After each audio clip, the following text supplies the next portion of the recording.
So let's talk about the ankle.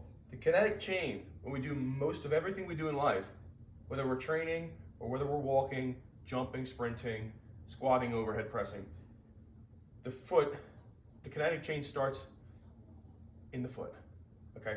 It then moves up to the ankle. So if our foot's strong, great, because we're wearing barefoot shoes, we're walking on strange surfaces, we're strengthening it. That's all you really need to do to strengthen your feet is you got to use them, okay? With, a flexible shoe, right, it doesn't have a heel, it doesn't have arch support, it doesn't have a rubber sole, it's not restrictive, has a wide toe box. So we're basically walking like this all day. Toes are spread, and our arch, and we're going to talk about the arch, is going to be basically the essence that you have wide feet, and that's bad is incorrect. Usain Bolt, Lionel Messi, LeBron James, they all have flat feet. Why is that actually a good thing? Because you have more surface area for when your foot hits the ground, okay, for foot extension and foot flexion, right?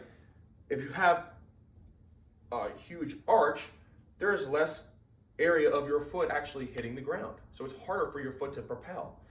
Okay, so there's one myth that's debunked, right? Is that a flat-footed people have a disadvantage. Incorrect, they have an advantage. What they need to do is learn how to make an arch, right? Because when you learn that you can manipulate your foot, okay, you can manipulate a squat with how you pressure through your toes and how you create an arch, then you create an advantage.